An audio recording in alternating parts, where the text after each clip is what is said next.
각 분야 전문의와 함께하는 시간 데일리 건강입니다. 오늘은 한의사 한성호 원장과 함께하겠습니다. 안녕하세요. 네, 안녕하세요. 한의사 한성호입니다. 네, 어서 오십시오. 오늘 주제 바로 알려주시죠. 네, 오늘은 임산부 아토피를 주제로 준비했습니다. 보통 여성의 몸은 일생 동안 몇 번의 큰 변화를 경험하는데 그 중에서도 임신과 출산은 여성의 몸에서 봤을 때 매우 큰 변화 중에 하나입니다. 그래서 그 시기에는 여러 문제들이 생길 수 있는데요. 아토피도 그 중에 하나입니다. 결국 일반적으로 가임기의 여성이 임신을 해서 출산할 때까지 그 기간 동안 임신과 관련해서 생기는 아토피를 임산부 아토피라고 할 수 있습니다. 네. 그러니까 임신 후에 출산 전까지, 출산 후까지인가요? 네. 출산 후까지. 출산 후까지 겪는 아토피를 임산부 아토피라고 하는데, 근데 임신 기간에 아토피가 왜 갑자기 생기는 겁니까? 아토피는 몸 바깥에서 알레르기를 일으키는 원인이 몸 안으로 들어오거나 몸 안의 어떤 변화에 대해서 몸이 반응하는 과정 중에 나타나는 정상적이지 않은 면역 반응 때문에 생긴다고 알려져 있습니다. 그런 면에서 봤을 때 여성이 임신과 출산으로 인해서 생기는 신체의 변화는 어떻게 보면 매우 큰 자극이라고 할 수 있죠. 결국 이러한 변화에 대해서 몸이 면역 기능이 과민하게 반응하기 때문에 임신 기간에 갑작스럽게 아토피 증상이 생길 수 있는 것입니다. 이런 경우는 과거에 뭐 어떤 아토피 이력이 없다거나 혹은 뭐 유전적인 그런 영향이 전혀 없었어도 이런 임산부 아토피를 겪을 수가 있는 겁니까? 네, 충분히 가능성이 있습니다. 이렇게 실제 진료를 하다 보면 과거에는 아토피 증상도 없었고 유전적인 소인도 전혀 없었던 여성이 어느 날 임신 중에 아토피 증상이 나타나는 경우를 드물지 않게 보게 됩니다. 이유는 어디에 있을까요? 그렇게 된 이유에는 현대사회의 음식과 환경의 오염이나 자신에게 적절하지 않은 음식의 섭취 또는 과도한 스트레스, 피로 이런 것들에 노출되어서 몸이 알레르기 체질화되었기 때문입니다. 그런 상태에서 임신이라는 몸의 커다란 변화로 아토피 증상이 나타나게 되는 것입니다. 임신 중에 생길 수 있는 피부 문제가 아토피뿐입니까? 아니면 뭐 어떤 분은 원인 모를 가려움증 좀 호소하기도 하시더라고요. 어떻습니까? 네, 맞습니다. 임신 중에는 신체 리듬의 변화나 체내 호르몬의 변화로 인해서 아토피 외에도 다양한 피부 트러블이 생길 수 있습니다. 게다가 임신으로 인한 면역력 저하나 세균이나 바이러스로 인한 피부 감염 등 다양한 피부 질환이 잘 생길 수 있습니다. 그러니까 아토피만 생길 수 있는 건 아니군요. 그렇죠. 네, 그렇기 때문에 임신 중에는 더더욱 조심하셔야 될 텐데 오늘 주제인 임산부 아토피에 대해서 더 자세히 알아보도록 하겠습니다. 일단 아토피가 어떤 질병인지부터 좀 설명을 부탁드릴게요. 아토피는 우리 몸의 면역 기능 이상과 관련된 질환의 하나입니다. 조금 자세히 말씀드린다면 일반적으로 아토피가 면역 기능이 저하되어서 생긴다고 알고 계신 분들이 많은데 면역 기능의 저하보다는 불안정하기 때문에 나타나는 과민한 면역 반응과 관련된 질환입니다. 내 몸에 적절하지 않은 식생활이나 음식, 환경 오염, 과도한 스트레스 등이 지속되면 대표적으로 몸 안에 만성 염증이 생기게 됩니다. 바로 이 만성 염증이 몸 안의 면역 기능의 균형을 깨뜨려 비정상적으로 면역 기능이 과민 반응을 보이게 되는 것이죠. 원래 면역 기능이라는 것은 내 몸에 해로운 물질에 대해서만 반응하므로 몸을 보호하는 역할을 해야 하는데 면역 기능이 불안정해지면 몸에 전혀 해롭지 않은 물질이나 정상적인 변화에도 과민 반응을 보이는 만성 염증성 피부 질환이 있는데 이것을 바로 아토피라고 하는 것입니다. 한마디로 우리 몸의 면역 기능에 문제가 생기는 건데 네. 이게 그러니까 면역 기능이 불안해지는 이유가 어떤 게 있을까요? 뭐 유전적인 요인이 있을까요? 과거에는 아토피는 주로 어린아이들이 많이 앓았기 때문에 태어날 때부터 가지고 태어나는 유전적인 이유만으로 생각을 했는데요. 그런데 사회가 산업화되고 음식, 환경들이 오염되고 또 바쁜 사회생활로 인한 인스턴트, 패스트푸드 등 적절하지 않은 실생활들, 그 다음에 과도한 스트레스나 과로 이런 것 등에 장시간 노출이 되면서 몸이 바뀌는 것입니다. 바뀐다는 말은 알레르기 체질화 된다는 의미인데 대표적으로 몸 안에 만성염증이 생기는 것입니다. 이러한 만성염증이 지속되면서 면역 기능의 균형을 깨뜨려서 불안정하게 만드는 것이죠. 그러니까 한마디로 이제 원인은 알레르기 뭐 항원 물질이라든지 아니면 몸 안에 어떤 급격한 환경의 변화라든지 이런 걸 들 수가 있겠지만 그러면 그런 알레르기 항원 물질이 들어오게 만드는 또 보다 근본적인 원인이 있을 거 아닙니까? 어떤 게 있을까요?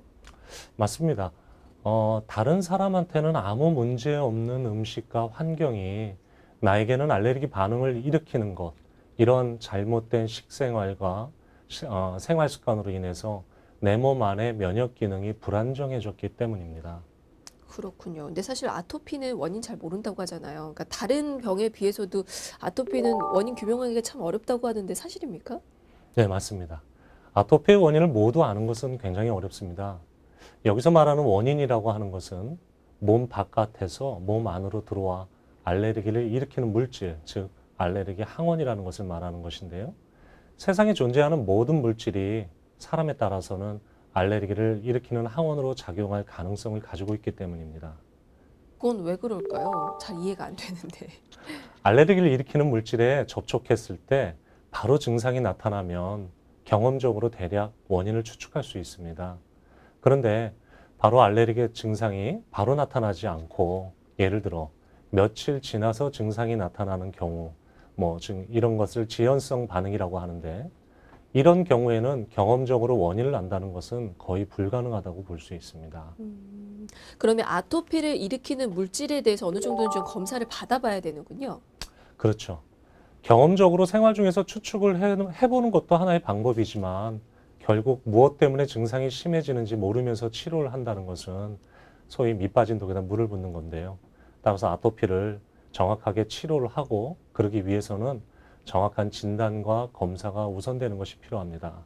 검사를 해서 나에게 알레르기를 일으키는 모든 원인을 찾아냄으로써 아토피를 치료하겠다. 이렇게 생각하는 것도 사실 좀 문제는 있지만 원인을 모르는 상태에서 바로 치료를 시작하는 것도 바람직한 방법은 아닙니다. 그렇군요. 그러면 이제 아토피를 겪는 환자가 해야 할 어떤 최선의 방법은 어떤 게 있습니까? 우선적으로 다른 사람이 아닌 내 몸의 아토피 증상을 악화시키는 원인과 또 오랜 아토피로 인해서 현재 몸의 상태, 내 몸의 상태를 정확하게 아는 것이 중요합니다. 단지 겉으로 보이는 증상만으로 아토피의 경우를 판단하는 것이 아니라 정확한 검사를 통해 또 객관적으로 근거를 가지고 치료를 하는 것이 중요합니다. 그리고 그에 따른 개개인에 맞는 맞춤 치료를 해야 되는데요. 아토피를 치료하는 방법은 굉장히 많습니다. 하지만 누구에게나 무조건적으로 효과를 보이는 치료 방법은 많지 않습니다. 또 재발하지 않도록 치료를 해야 합니다. 재발하지 않으려면 오래된 아토피로 인해서 정상적인 기능을 하지 못하는 세포가 건강해져야겠죠. 이러한 체계적인 치료가 이루어지면 아토피로부터 점차 자유로워질 수 있습니다. 그래서 보통 사람과 같은 생활을 할 수 있는 거죠.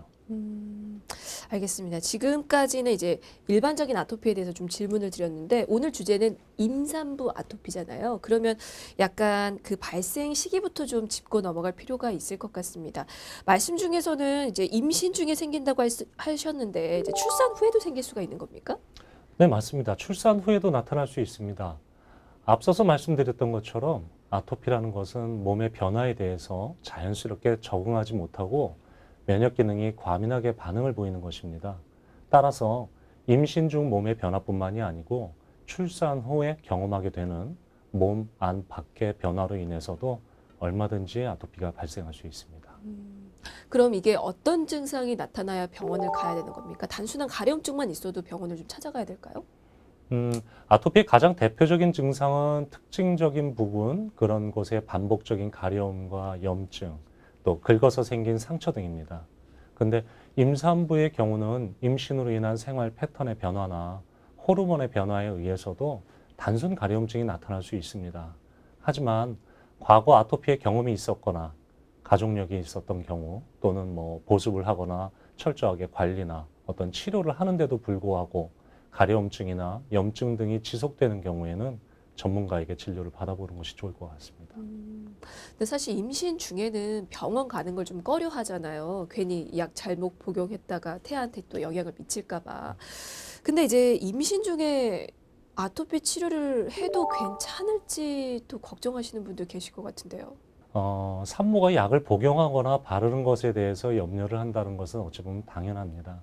하지만 모든 약이 다 안전하다고 말할 수는 없겠지만 또 그렇다고 해서 모든 약을 다 위험하다고 말하는 것도 맞지 않습니다.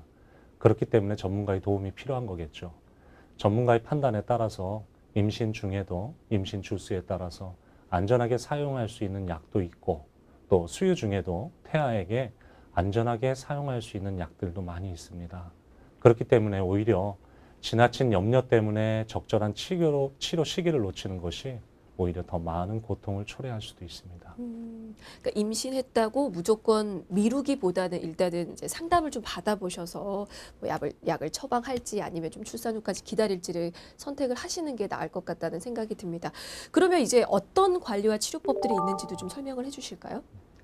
대표적인 관리 방법 중에 하나는 앞에도 말씀드렸던 것처럼 내 몸 안의 알레르기 반응이나 어떤 만성적인 염증을 일으키는 면역 기능의 혼란을 초래하는 원인을 찾아내서 그것을 피해주는 것이 그렇게 함으로써 아토피 증상이 심해지는 것을 예방하는 것입니다. 이런 물질을 피해주는 것은 치료에 있어서도 굉장히 중요한 과정입니다. 결국 이러한 물질들이 제한 없이 몸 안으로 들어와서 불안한 면역 기능을 자극하므로 증상이 악화되기 때문이죠. 그리고 일단 증상이 나타나면 아까도 말씀드린 것처럼 막연한 치료에 대한 두려움으로 치료 시기를 놓치지 않고 전문가의 상담을 통해서 증상에 맞는 적절한 치료를 통해 증상이 심해지는 것을 예방하는 것이 좋습니다. 근데 이제 아무래도 아토피가 유전적인 영향이 좀 있다고 알려졌기 때문에 이 질문을 좀 드려야 될 것 같은데 엄마의 아토피가 태아에게 혹은 태어난 아기에게도 영향을 좀 미칠 수 있을까요? 그렇죠.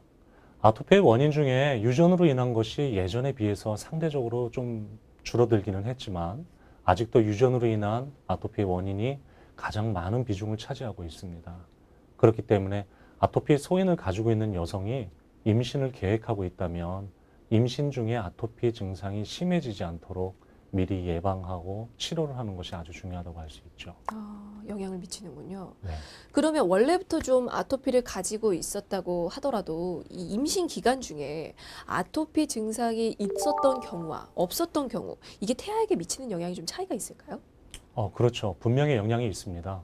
산모가 임신 중에 몸 안에서 비정상적인 면역 반응이 지속됨으로써 아토피 증상이 심해지면 태아가 출산 후에 아토피 증상을 가질 확률이 높아진다는 것을 알 수 있습니다.